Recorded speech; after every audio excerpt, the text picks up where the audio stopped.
Yo, welcome to another episode of Roundball, Ramble.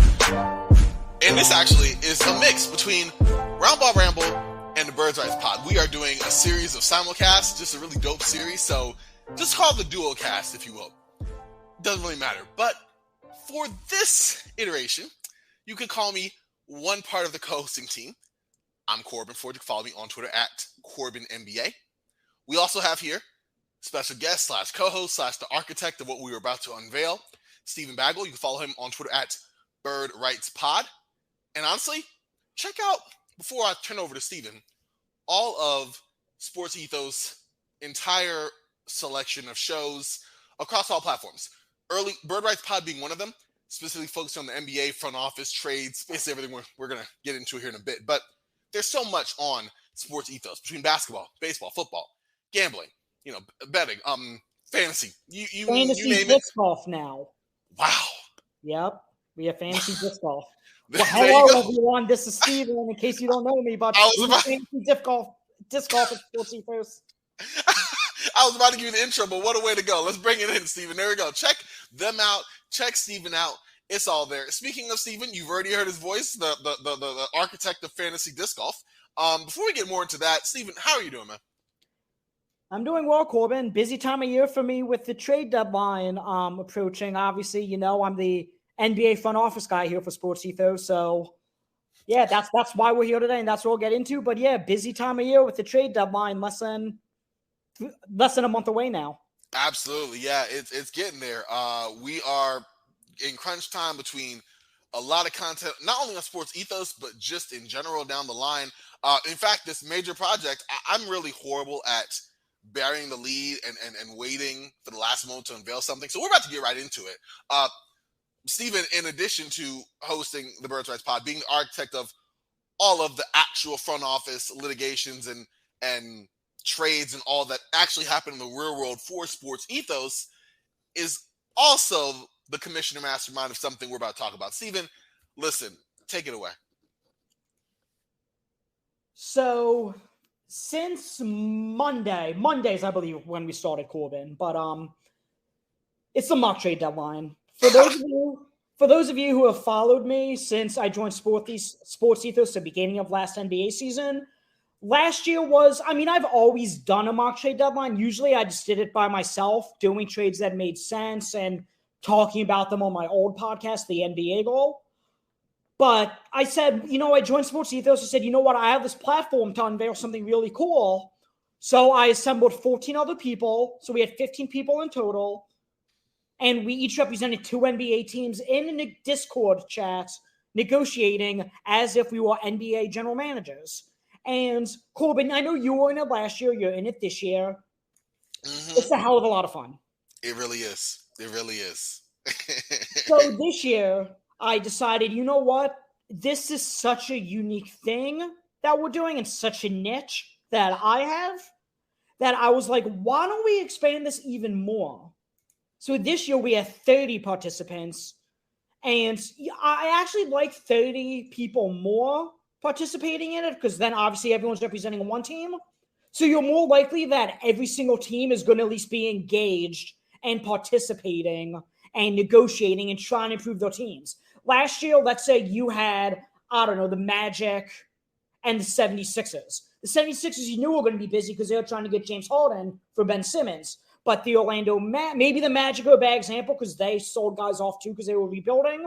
But let's say you're a team that kind of was just going to stay pat, then you're like, okay, well, I made moves to the Sixers, so I'm good. Now everyone's focusing on their own team. So we'll probably end up having more trades than what's going to happen in the actual deadline because I'm sure every single participant is going to be eager to make at least one trade. Mm-hmm. But yeah, I'm having a blast so far. You called me the architect. Yeah. Let's call me the Godfather. You know what? We'll go with the Godfather. You name it, there it is. Okay, so as the Godfather of the second annual SportsEthos mock trade deadline, I'm in every negotiation. I don't have to be. I sent out, most people already savvy enough with the front office to know the raw salary matching, everything like that. So it's not really to, babysit. It's not at all. It's actually more so to be able to write and talk about every single negotiation. Like, Kyle Kuzma's a guy we're going to get into today. So I'll just use him as an example. But, Kyle Kuzma was traded back to the Lakers for this. These are the other offers he had on the table. That the Wizards could have traded him for. Yeah. So that's why I'm in every negotiation. So my phone is blowing up. I'm getting Discord messages every second of the day. But I am not complaining. I am loving it. It's definitely a lot more micromanaging with 30 people than it was 15. Absolutely. But I'm excited. So I really do think SportsEthos can really take this and run with it. I believe I spoke with our head of content, and they said it should be going live on the site. It's actually going to have its own page on the site. So it's going to say second annual SportsEthos mock trade deadline. And then it's going to show all 30 NBA logos. You click on that team's logo, and it's going to tell you everything that team has done. From negotiating and losing out on a player, I'm going to write blurbs on as much as I can. So, again, I think that's going live on the site 20th. So everyone on January 20th, excuse me. So everyone be on the lookout for that. And, yeah, we've already had, I believe, 7 trades now complete. Corbin, there's still a few that are being finalized that I haven't announced yet. So I know up till now, I think I've announced 5 of them on the Discord. Yeah, with countless others, including, I'm not going to, let my end go, but countless others either starting or on the cusp. You said it. It's been wild. It's totally been wild. I got to say, just as the person who has been happy to be a part of this with you the last 2 years, it's been fun. Listen, I literally have the best job. Like, Steven may have the best job being able to watch all 30 teams, but I get to be a part of it without all of the extra work that Steven has to do there. Yeah. I'm just here.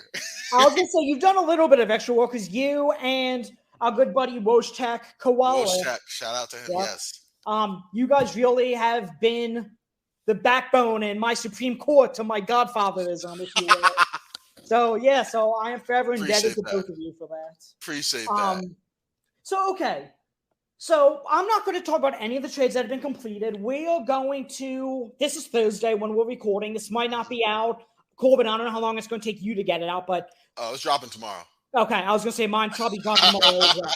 So you guys will be listening to this over the weekends, and then starting Monday, since we have a 3-day weekend, what we're going to be doing is we're aiming for an additional 3 episodes where we have 4 to 5 15-minute interviews with other participants of other teams in this exercise. So, they'll have the chance to rationalize why they took this trade over this trade, why they thought this trade would benefit them, everything like that. So I don't want to give anything away because, again, we already have 4 guests lined up for Monday's episode. Maybe we'll get it on Monday. If not, you hear it by Tuesday. Mm-hmm. But either way, for that reason, that's why I don't want to give anything away. Fair enough. Mm-hmm. You're Miami. Oh, no, I'm Miami. You're Brooklyn. I'm Brooklyn. It's been a long time. You're Brooklyn. Mm-hmm. What do you think? Again, I'm not telling you to reveal your cards because I'm sure some of our participants will be listening to this. Yeah. And they're sharks, let me tell you. They're messaging me, hey, who's this team negotiating with? I'm trying to get this guy. I'm like, I can't tell you that. You guys are sharks. But anyway, so what do you think Brooklyn needs to accomplish at the deadline? Or what do you want them to accomplish as their GM? Ultimately, my goal is to look at where the Nets are right now. They've been on a tremendous run. I think they were 18-5 over the last 23 games or so. Of course, you have the injury to Kevin Durant. We are kind of factoring in our team, but let's be real. Kevin Durant wasn't moving at all for us. For the Brooklyn Nets, we're heavy in contention status. We found a groove. We got players healthy. The addition of TJ Warren's been great. Obviously, Seth Curry's come back to health. Kyrie Irving's coming to his own. Ben Simmons is still around. So the goal is to contend. And with that, we're trying to add pieces that shore up our depth, maybe kind of back up our center position, depending on how we feel about our current center. I'm not going to go too much and divulge into our most improved player of the year candidate here. But we're looking to shore up issues that we may have on our roster. And most notably, that's defense and maybe some additional depth on the wing. And so we look at guys that we deem pretty much untouchable. If there were to be those players, it's Kevin Durant, obviously. Kyrie's an expiring contract, been doing great. Come on, Nick Claxton, the aforementioned center we were talking about here. He has been great for us in defensive end. Like, those are players we want to center and keep. After that, we're kind of open to seeing who we can get that will help us out. Can we get upgraded the power forward position? Ben Simmons plays a hybrid point guard center role. Obviously, Nick Claxton's around. Like, we're trying to shore up maybe some additional shooting, but more likely some additional wing depth defensively. And that's something I emphasize all the time when I do team building exercises or anything like that for bird rights, is that you cannot have enough wing depth in today's NBA. You cannot. Like, no matter who you have on your team, no matter what your team build is, you need as many wings as possible to really be competitive in today's NBA. Mm-hmm. And the Nets are they're good, don't get me wrong, but they're a very weirdly constructed team where, they have, 8 guys that could all play power forward on their team, with Kevin Durant and TJ Warren and Ben Simmons, just to name a few. And then they have these undersized guards that are too small to play the 2, but aren't good enough ball handlers to play the point, and Seth Curry and Patty Mills, but they can shoot the hell out of it. Mm-hmm. And Royce O'Neal's another power forward they have. But Joe Harris, I feel like, is the only real wing. Kevin Durant's, of course, a big wing, but Joe Harris, I feel like, is the only true wing on this roster. Yeah, depending on what you think about Royce O'Neal. Because I feel like Royce O'Neal does just, as a power forward, he's 6'4". I like him better as a small forward. He can definitely play the power forward. We saw him do some of that in Utah as well. Small ball lineups, absolutely. But especially in Brooklyn, he's really worked on creating, doing some more self-creation. Yep. In addition to his shooting and defensive chops, he's a player that we value highly. I'm not going to say that he's untouchable. Being 29 and having him for 2 more years, that is still a friendly contract. 2 more years, $9 million, for a player that brings that 3-and-D chops that he really does bring, and some additional creation that he's flourished in Brooklyn. Definitely a solid player, but I agree with you. It's really him and Harris that fit that size-wise. You look at the rest of their roster, and it's not really built that same way. So definitely with you on that. You got guys that are around that, TJ Warren, 6'8", but with the injuries and mobility he's had, I think he's better like a small ball power forward. Utah Watanabe, 6'9". I look at him more like a power forward. Markieff Morris is a center. Kessler Edwards, I guess you could say, a small forward. Those are the guys. Mm-hmm. And so, and so your wings for the most part is really, like you said, Harris, O'Neal, and Edwards, who are more in that actual small forward side, where everyone else is really maybe sides by the small forward, but for whatever reason, veering more toward the power forward kind of sector of the game. Yeah, and I don't want to hop too much on the Nets. I obviously don't want you to give away your strategy to everyone, because we're going to be revealing on the site, on the podcast, all the trades that go down. Yep. But I just wanted to talk about the Nets to emphasize how important wing depth is. And but I know you've seen it, but for anyone who's interested, I put together a 120-page, I guess you call it a mock trade deadline primer, where the manifesto, the Bible, that's what I'm calling it. Exactly. Yep. So, again, 120-page PDF, and when I'm going over which teams or which players every team should be targeting, I just had a plethora of wings for almost everybody. Sure, the Denver Nuggets and the Sixers need backup centers. Who needs a backup point guard? Miami Heat need a backup point guard, probably, realistically. But everyone needs more wings. Everyone. So everyone. And it's the one quantity that is in such short supply. And we're going to talk about the real deadline coming up in a couple minutes. There's a lot of shooting on this trade market this year, too. There's a lot of shooting. Yep. Agreed. And you see that in these negotiations. So, as I said, I am representing Miami. And I actually gave myself Miami because I figured, okay, they're $300,000 under the tax. And they're not good enough to really compete. So I don't know if they're going to really be buyers. And I said, you know what? I'm already doing so much. I put this whole thing together. I'm already going to be working like a dog. I don't need to really be heavily involved in negotiations. But now that negotiations have started, I see myself heavily involved in a lot of negotiations. FOMO. So I don't even think it's FOMO. I think it's that, hey, Miami has this huge PJ Tucker-sized hole in their lineup. Let's do everything we can to fill it. I'm out there negotiating for Kyle Kuzma. I'm out there trying to get Obi Toppin. I get talks for Robert Covington. Anyone who has a pulse and is 6'9" and trying to shoot and won't get played off the floor defensively, I'm asking for every single one. That's fair. I mean, that makes sense. It's one of those things where it's like, if he's around and you have the capability of filling a position need for a team, yeah, you're going to do your due diligence to make that happen. And listen, Steven, I'm not going to lie. I would expect nothing less from you. Like, you might want to sit on the sidelines. You see this team. You wrote this Bible. Let me tell y'all real quick. Long after this trade deadline exhibition is over, I am keeping this PDF. I might print this bad boy out. Like, I'm printing mine out and binding it. And every year I'm just going to have them on my bookshelf. Send me, you know what? We'll talk after this. Send me one. I'll pay. Okay. Like, I want a physical copy of this because let me tell y'all, like, this is the ultimate one. It gives your goals, your priorities, the players to dangle, team targets, possible picks available, salary cap outlook. Like, this is the mecca. And I love this stuff. I mean, obviously, you got to be a certain kind of NBA sicko to be in this. Steven, one of the biggest here, but it's gold. I feel bad anyone listening can't really get it. But if you're listening, you're part of it. I will gladly send it. You guys can email me at birdlightspod@gmail.com, or you could email me at birdlightspod. I will gladly I'm trying to get this out to as many people as I can. I sent it to a few NBA front offices. I'm trying to get it out. So, and as I said, how SportsEthos is putting it on the sites where you click on the team page and see everything the team has done in the mock. We're going to have the blurbs that I put together in that manifesto of goals, priority, players to dangle with the salary matching implications. That's all going to be on the site. So if you don't physically see it, you guys go to sportsethos.com, click the team you want to see. I'll send it out to anybody.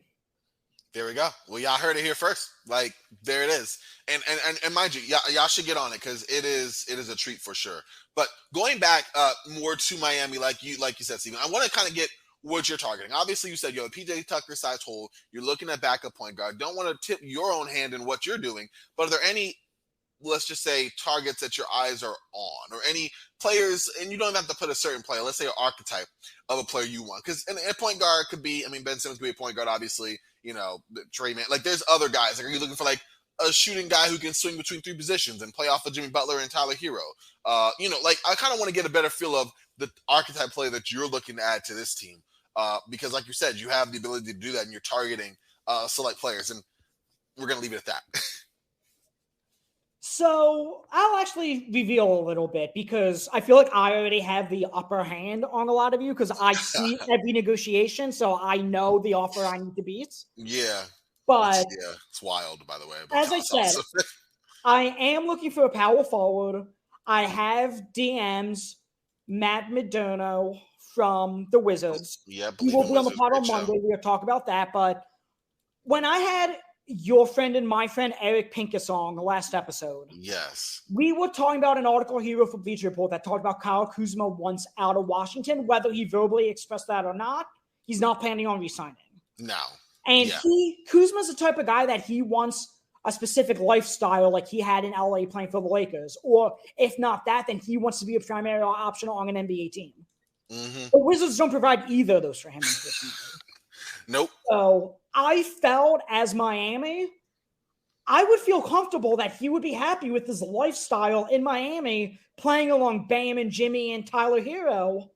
I felt confident that, hey, I'm willing to give up whatever salary I need to match, plus a first-round pick, maybe a second-round pick on top of it, because I'm confident he's going to resign.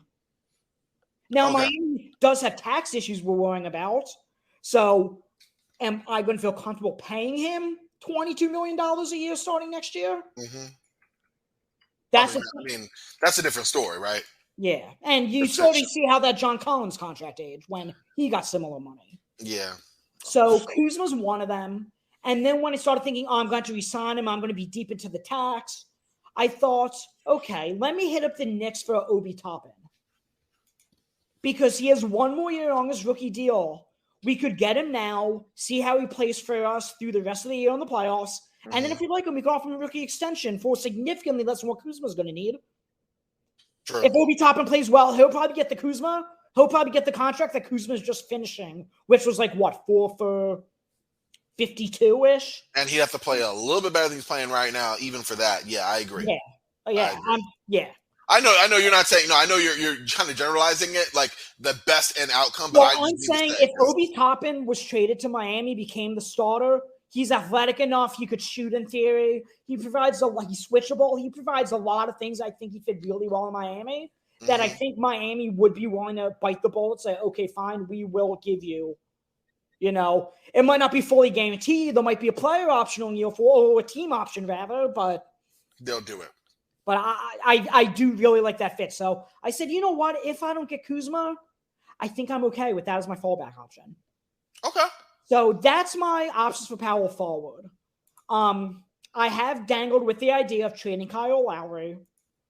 I don't know if that's good business given his relationship with Jimmy Butler. Mm-hmm. But he's been atrocious for his $28 million a year. I already have Duncan Robinson's contract on my books. I'm not comparing to Lowry. Lowry's obviously playable, but he isn't the guy who signed him. No. So I was offered D'Angelo Russell for him. I don't love it. D'Angelo Russell, same thing. He's expiring. So how much am I really going to pay him after this year? Mm-hmm. I mean, I like Russell has had a rough year, though. I mean, okay, it's hard. Let me ask you this. We're kind of veering off for a split second. Sidebar. You look at D'Angelo Russell's play, right? On its head, the numbers aren't horrible. I mean, for the season, averaging 17 points per game, 6.4 assists, shooting 45% from the field, 36% from 3. Like, if you watch the games, and know you do, the Timberwolves have been a team that has been free fall, and then they're kind of climbing back up. They've been inconsistent as all get out, and Russell has been a big part of that, right? That inconsistency. So if you're looking to acquire Russell and trade, I personally like D'Angelo myself. How hard or how easy is it for you to separate the play of Russell independent from the performance on the team? Because the counting stats obviously aren't the only barometer of Russell's season, because those numbers look halfway decent. Then you watch him on the floor 40 minutes a night and you're like, So I'm going to actually probably get yelled at by Logan in our exercise here, because he's a Timberwolves guy. He's Timberwolves in this exercise as well. Mm-hmm. And he could correct me if I'm wrong, but the T-Wolves have really been deploying Anthony Edwards as a point guard over D'Angelo Russell these last 10 to 12 games. And I do think D'Angelo Russell, again, I admittedly don't watch a whole lot of T-Wolves, but I've heard more positive things with him playing off ball rather than being the primary initiator for them. So I feel like if Miami did a trade like that, Jimmy Butler would be the guy with the ball in his hands. And D'Lo, could still play that off-ball role that he's starting to get acclimated to in Minnesota now, where he doesn't have to be the primary initiator. So I don't think I hate the fit. I just don't know if it's worth straining my relationship with my star player when Kyle Lowry's one of his best friends, and then we start to re-sign D'Angelo Russell to God knows what number, and I'm trying to swing a 3-teamer for Miami and finding a way to get Terry Rozier personally. Because that's that guy who's a point guard in theory, but he could be your off-ball guy with Jimmy Butler being your primary facilitator. That's something I'd be intrigued in if I was Miami. That would actually be kind of interesting. I see what you're saying. And a guy who doesn't have to play, you can play off, probably better playing off other guys, can step up in big moments, make big shots. Defensively, the system that Miami has can probably cover up for some of his deficiencies, to put it mildly on that end. I agree. It's a nice team concept that can kind of shore up his strengths or shore up his weaknesses while kind of bolstering his strengths. Exactly. And yeah, the only other thing I'm obviously trying to get off Duncan Robinson, I don't think I'm going to pay the. There was one team that offered me, oh, hey, we will give you 2 contributor rotation players. One was a power forward, one was a point guard. Those are my 2 holes. I know we talked about wing depth, but on Miami's roster specifically, if I got a power forward and a backup point guard, that's phenomenal for me. That's a home run of a deadline. 2 productive guys at those positions, and they will take Duncan Robinson for me. So I'm like, okay, what's the catch? Yeah. First round pick and Nikola Jovic. I mean, I'm not going to reveal the team. We'll talk about it on another episode. Okay, I'm about to say, I'm like, we'll talk about it later because listening to, I'm like, but yeah, I see what you're saying. I could see myself doing something like flipping Duncan Robinson for Davis Bertans, for lack of a better term, your trash for my trash, and at least my trash plays the 4. As I said, he's 6'9", has a pulse and can shoot. So he meets the requirements.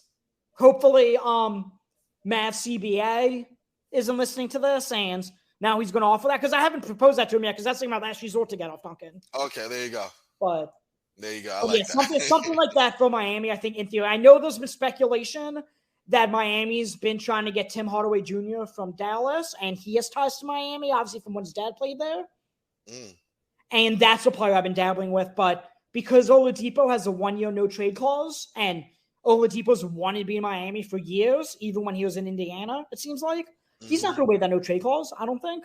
No, I don't think so either. So if I want Tim Hardaway Jr., I'm going to have to give up Duncan Robinson and convince him to take the salary. Yeah. And that's going to require Nikola Jovic or first, probably.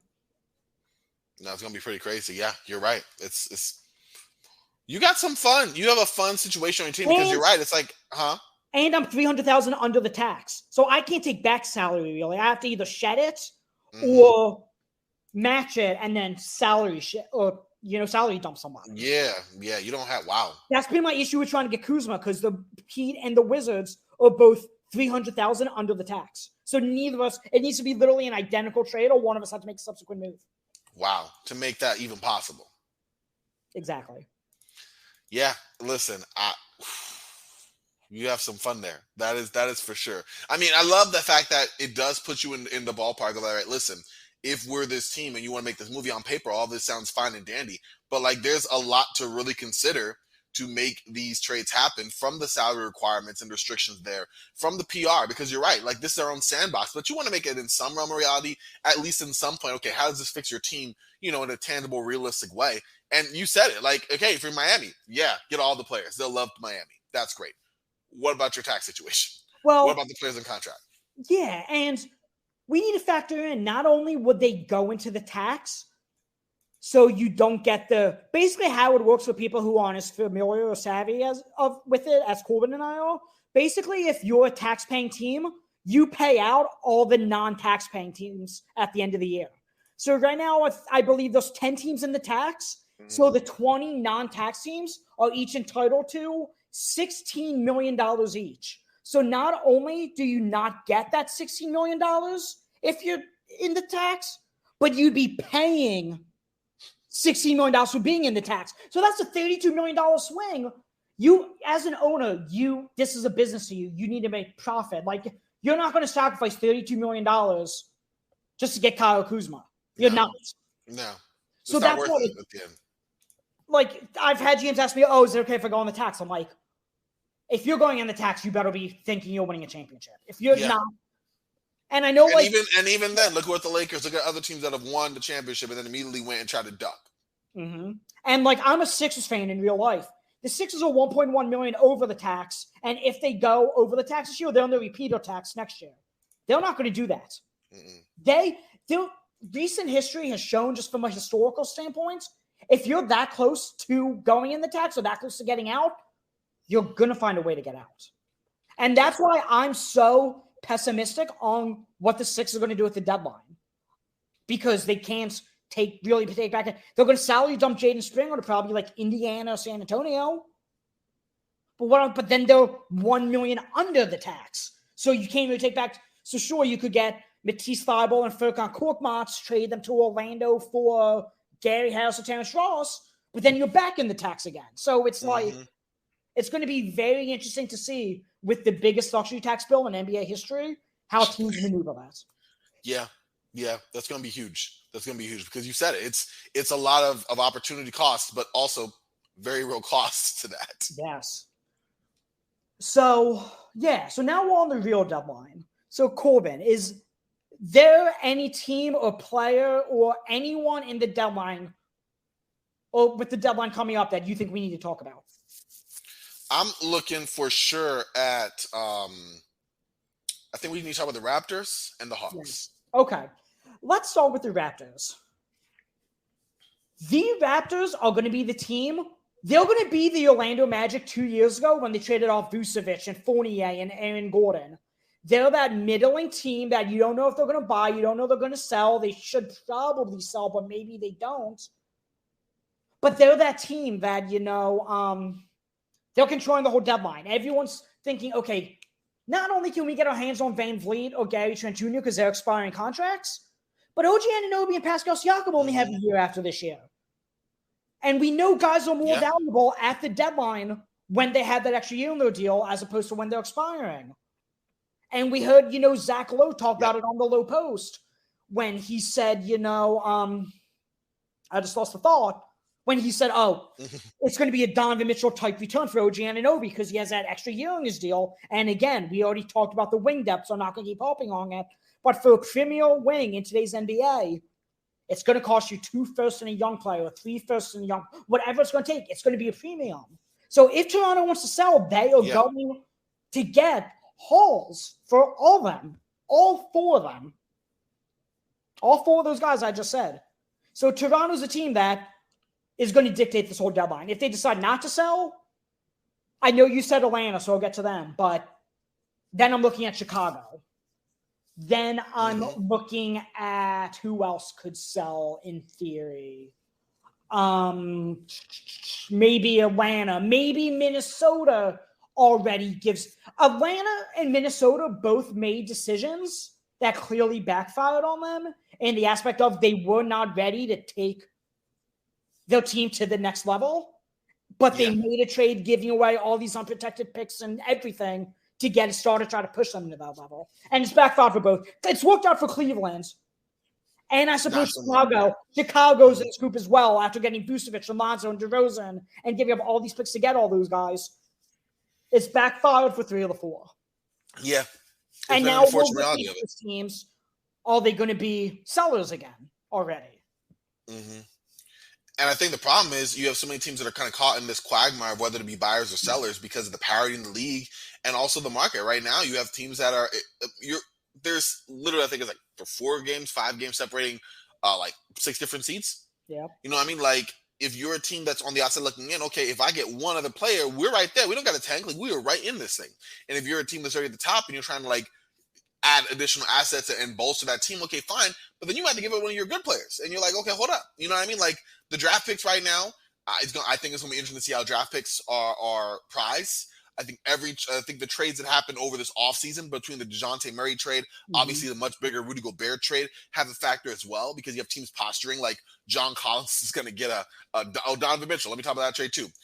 John Collins is going to get Donovan Mitchell-sized offer. We know it's not going to happen, but teams are like, let's try it. We didn't think Rudy Gobert was going to get the type of deal that he got. So right now, I think the valuation of picks, the parity in the league, the increased amount of buyers to sellers is all going to make this super interesting. And I think that between the Hawks and John Collins and the Raptors and where they sit as a team in general with, Gary Trent Jr. going to be a free agent. Fred VanVleet going to be a free agent. Pascal Siakam in his 28th season. And he, it could potentially be available. Like, I feel like those are the 2 stones that might begin the semi-avalanche of a trade season because I feel there's just too many teams stuck in this mix for nothing to happen. So I don't know if I want to say it's going to be a quiet deadline. At the same time, we got to wait for the shoe to drop. The other shoe hasn't happened yet. So do you remember last year when we did our first annual mock trade deadline and the Raptors owner traded both Siakam and Van Vliet? Yep. I got so much hate on Twitter from so many people. oh, Masai won't trade these guys. We're 2 years removed from a ring. Blah, blah, blah. Now we're here a year later talking about these guys conceivably being available. So maybe it wasn't as far-fetched as people were telling us it was. This is the Steven Revenge tour right now. Oh, you thought I was wrong. No, it's true. I didn't want to be you that day. But yeah. Oh, for sure. But I mean, at the end of the day, looking at how it also is a testament to how quickly things change in the NBA.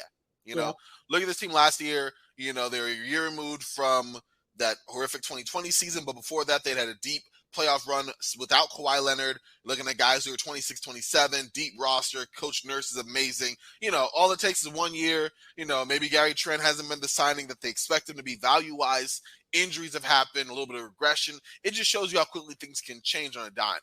But looking at it now, yes, you do not look so crazy back then. We just needed. So that's the fun there. Yeah, so I know you said you want to talk about Atlanta. Let's get to Atlanta in 1 second. Let's just talk about these 4 guys we just mentioned on Toronto, because I do think Toronto is going to be a seller in some capacity. What teams do you like for each of them? Let's start with OG Anunoby. I know I'm kind of putting you on the spot here. Ooh. I have a few. That's tough. That is. I mean, yeah. You do?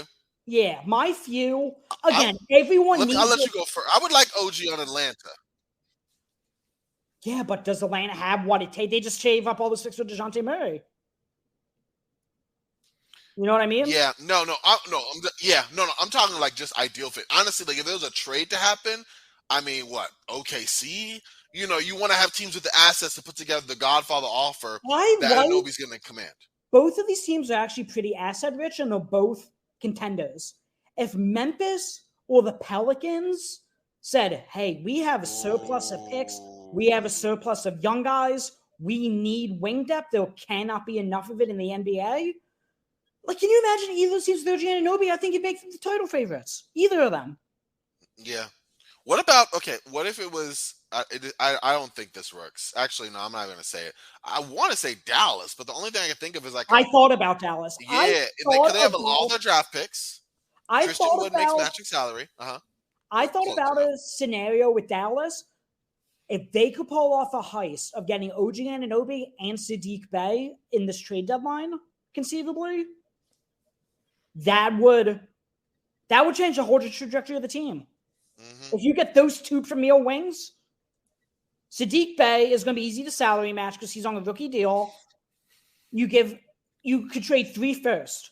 You give 2 first, Josh Green and Jaden Holiday or something to Toronto for OG Anunoby. And then Detroit apparently wants an unprotected pick for Saddiq Bey. If you say, fine, I'll give you an unprotected pick for him. That changes the whole trajectory of the team, in my opinion. No, I agree. It would be something that would be just a monumental trajectory for that, because now you have another player who pairs perfectly in the midst of having a Defensive Player of the Year season. Offensively, is coming to his own things, averaging career high in points. Like, yeah, it would be a devastating trade. I would totally agree with that. I also think, I don't know how they do it, I mean, or what pieces would go, but I would like OG Anunoby in Denver. Oh, could you imagine him and Aaron Gordon just terrorizing on the defense? That's what I'm saying. And then also just being fed, just spoon-fed baskets from Nikola Jokic. You know what I mean? I don't know. I think Michael Porter Jr. or some other players have to be a part of that. I don't know. I mean, obviously, one of them would have to be a part of that. I'm thinking Porter Jr., looking at the roster at a glance, you know, for matching salary and other players as well. Well, yeah, they don't have any first-round pick. I think just about all their picks are tied up except maybe one.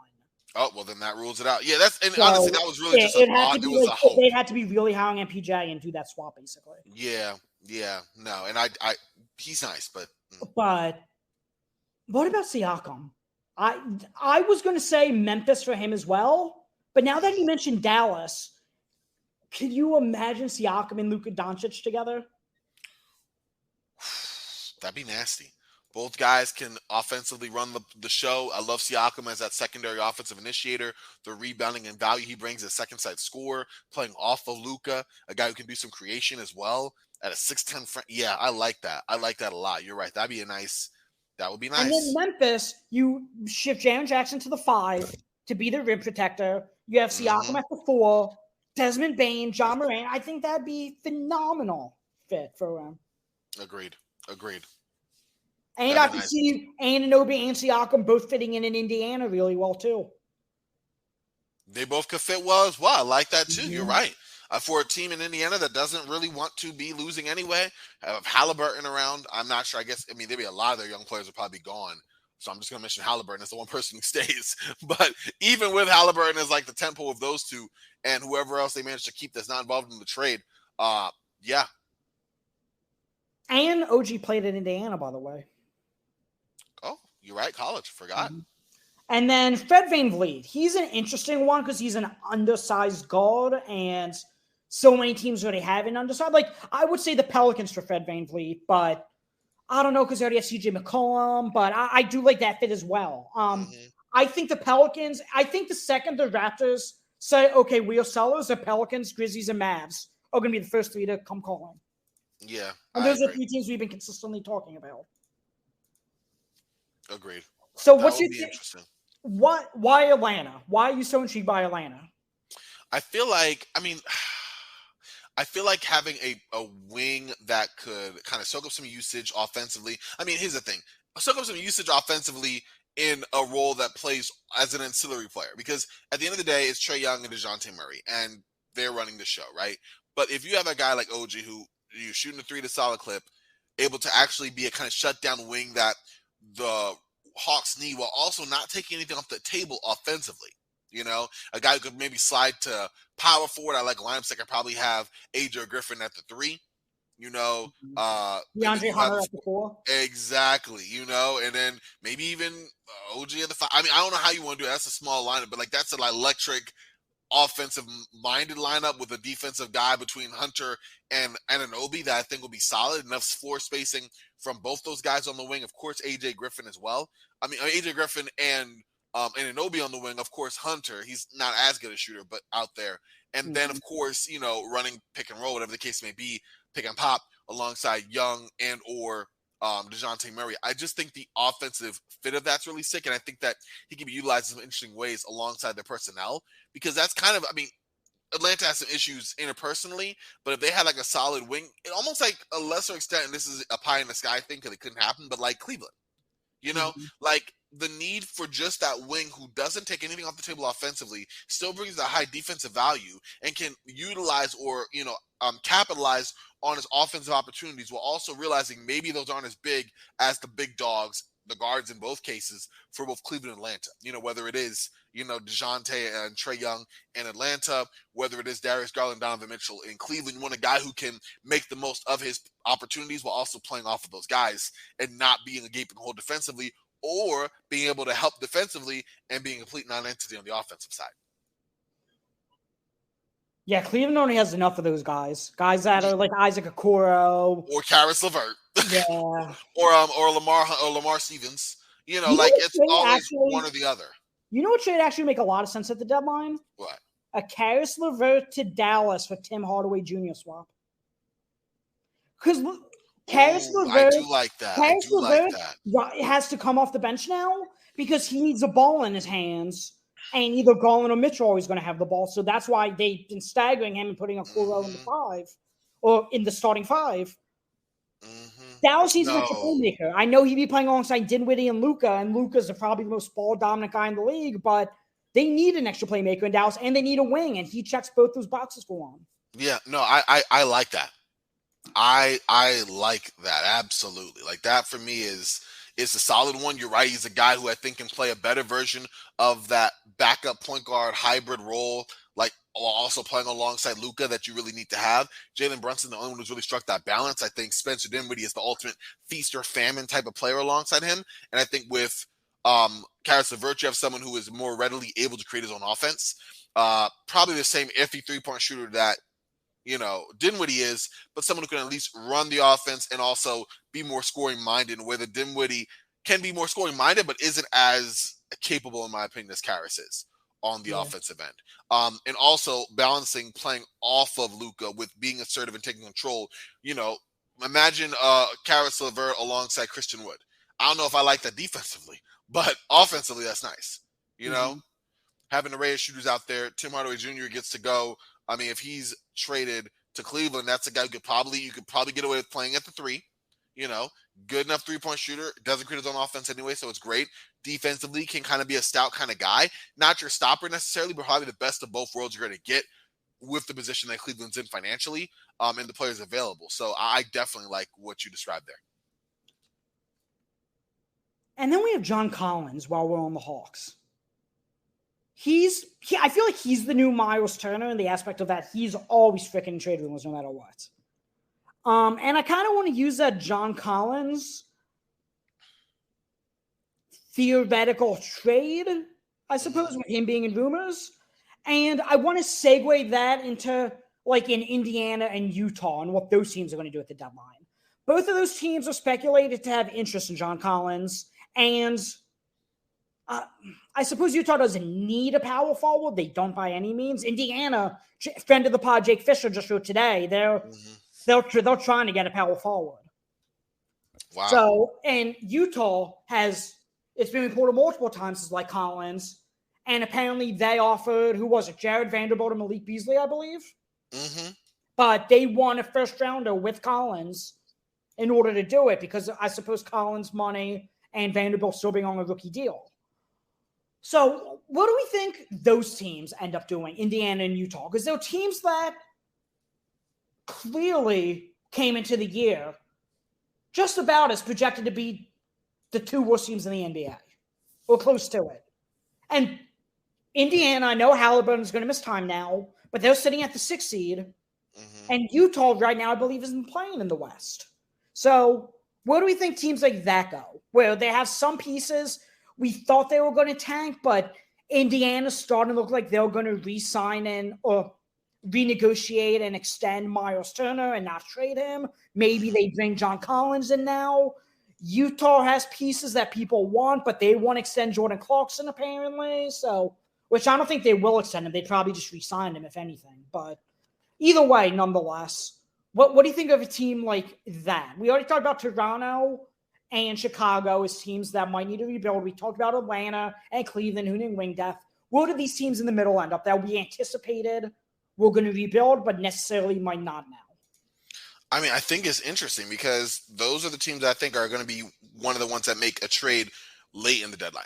Because you're in a holding pattern. You're trying to see what's available, trying to see kind of what assets you have on your team, what players you have on your team that you deem worthy of being available for a trade that you want to kind of get back. But at the same time, you're not actively throwing out all your hands. You know what I mean? It's really more of a reactionary type deal because let's face it, like you said, both these teams didn't necessarily expect to be in the position they're in.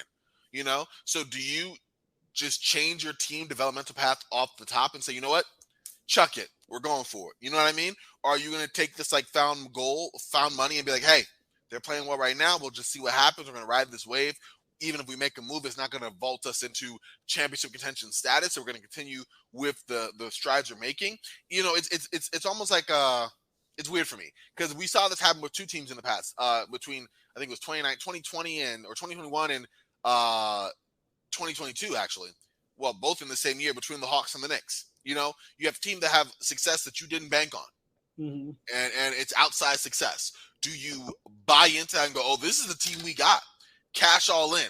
Let's make it happen. Then we saw both teams take a disappointing step back as they realized that it was a set of circumstances and some really good stretch of play that enabled the team to play at the level they did, but this wasn't the accurate representation of what the team was. So you want to be careful that you're not doing that. We saw the New York Knicks as well.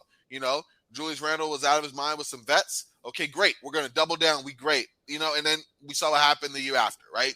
So it's really about having a tempered outlook, and I expect both teams to continue that moving forward, especially since, you throw too many chefs in the kitchen, too many tweaks, it all falls apart. And right now, whether it's sustainable or just a current rise, you're building something. Even if this is, let's say these teams are outperforming expectations and, you got a lot of players on the hot streak. I wouldn't even know the circumstance to continue to bring this about, but let's say they're really more like the 9th or 10th. Someone has to be the 9th or 10th team. Someone has to be the 10th or 11th team. They're just a really good 10th or 11th seed. If you're going to make a trade and say, okay, we can be the 6th seed right now, boom, but you've left yourself bereft of trade assets in the form of picks or younger players because you wanted a veteran who may or may not fit as well, all of a sudden, where are you at? And I think that both teams are going to look at it more measured. I'd be surprised to see a blockbuster trade with Indiana, almost like we see right now. They wanted to make the move for Buddy Hield and Miles Turner to LA for Russell Westbrook early. I doubt either get moved now. They're both playing well. They've both been big to the success of the Pacers. The Pacers want to continue that success. No reason to blow it up now. You know what I mean? So I think both stay. And I think we can look at that for a few of these teams that we project to be lower than they were and now are outperforming expectations. Okay, we're going to see what the guys who got us here. Yeah. And we talked about John Collins. We talked about him with Indiana, Utah, etc.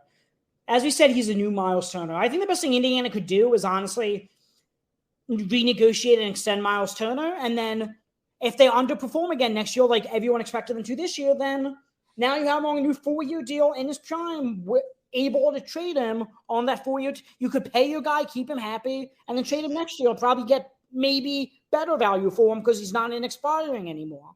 Agreed. So is there any player we're looking at specifically that, are they going to get moved? They probably will get moved, and we're looking at a specific destination for them. I mean, I'll say it. I said I won't say it again. I'm looking at John Collins for sure. I feel like he's been talked about too much over the last couple of years. I feel like his fit with Atlanta has just been terrible. This most recent year, his play has obviously dropped because of the playing time and the role that he's been in. I feel that teams could look at him and say, okay, he could be a nice fit for us. You know what I mean? Whether that is a Brooklyn, whether it is a Los Angeles, whatever the case may be, of saying, okay, we can actually get this guy who's shooting, under 30% from three right now. 12 and 8 don't look so good, but it's probably the role that has him in this situation and not the talent. He's only just 25, so I can see a few teams looking at him. I can see Kyle Kuzma being on the move. Bottom line, Washington might keep him just because, hey, they are great in mediocrity, and the chance to make a playoff spot, if that's attainable with Kyle Kuzma, is probably better than without Kyle Kuzma. But at the end of the day, if you know that he's not coming back, then, you got to do something to get value of him, or you're just going to let him walk for nothing unless you delude yourself into believing that you convince him to stay. So that's another player I'm looking at. Chicago, I just feel like too much is going wrong, too much. Too soon for them. So whether you're fielding offers on DeMar DeRozan, whether you're looking to trade Nikola Vucevic, who's expiring contract, so if you're not planning on extending him, and I don't know why you would if you're Chicago, then maybe he's a player that can be looked around. Even Levine, maybe. He's been coming into his own as of the last couple of weeks here, but that contract wasn't looking pretty, and I think we've already seen what it could like. We've seen like glimmers of what it could like on its bad days, or if you want to be pessimistic, what it will look like in the future, maybe 2 years down the line, maybe less, depending on his knee moving forward. So maybe you want to get out of that, cut your losses early. That depends on the front office being willing to accept, hey, this didn't work out too well. We're sorry, but I don't know if the Chicago front office is going to do that, but I would look at them as well. And then lastly, we mentioned it already, and we're going to bring it up again, Toronto. I mean, something's got to give. I'd be surprised if they continue post-trade deadline with the exact same team they had going in. There's a theme with a few of those teams you just named. Kuzma, expiring deal. Vucevic, expiring deal. Van Vliet, and Gary Trent will throw in there as well. Player options, likely expiring deals. Van Vliet's already turned down an extension offer. Kuzma, is not extending because they can only extend to 120% of his contract. He's not making that much right now. Vucevic didn't really have any extension negotiations. If you are not an elite championship contender and you're just one of these middle-of-the-pack, middling teams, it is organizational malpractice, in my opinion, to just let the guy ride out his roster and recoup any value for him. That's my opinion. I agree. Kuzma, we know, either wants a lifestyle. We already talked about this, but he's not going to be in DC where he's not going to be the first or second option, and he doesn't have that lifestyle. He's dating a supermodel. I mean, he doesn't want to be in DC when he could be in LA. He could be in Nick, where, he has ties to CIA. That's his agency, and we know the ties there. He could go back to the Lakers, where he won a championship and was loved. Van Vliet, I don't know. I know he turned down the extension, so maybe he'll want to stay in Toronto because he knows he's already won a championship there, and it's the only place he's ever known. But you gotta recoup some kind. Vucevic, there's no reason to keep him, honestly, because realistically, what are you going to re-sign him for at 32 years old? And I don't know, quite frankly, who's really going to want him, Vucevic. No, I'm about to say his contract. I have a feeling it's going to look a lot different. You'll be lucky to get a first pick. Yeah, no, you're not. I mean, and mind you, what he's been playing is it's been some aggression. It just has. You call it down year if you want to. Been 2 years of kind of play. I call that a regression. So I don't know. Like, I think that's something that's definitely in the air in terms of a player that is probably going to be on the move, but I don't expect him to fetch like a robust trade market, No, but the player I have my eye on this deadline is Alex Caruso. I know that's not, I know Alex Caruso's glamorized from his time with the Lakers, and he's this iconic figure nowadays, the bald eagle. I know that, but it's not the sexiest name in terms of like a John Collins or Miles Turner, or he's not as big of a name, is what I'm trying to say. That's fair. But we saw 2 years ago when Portland traded for Robert Covington, they gave up 2 first-round picks to get a defensive stopper on the wing who's making mid-level exception money.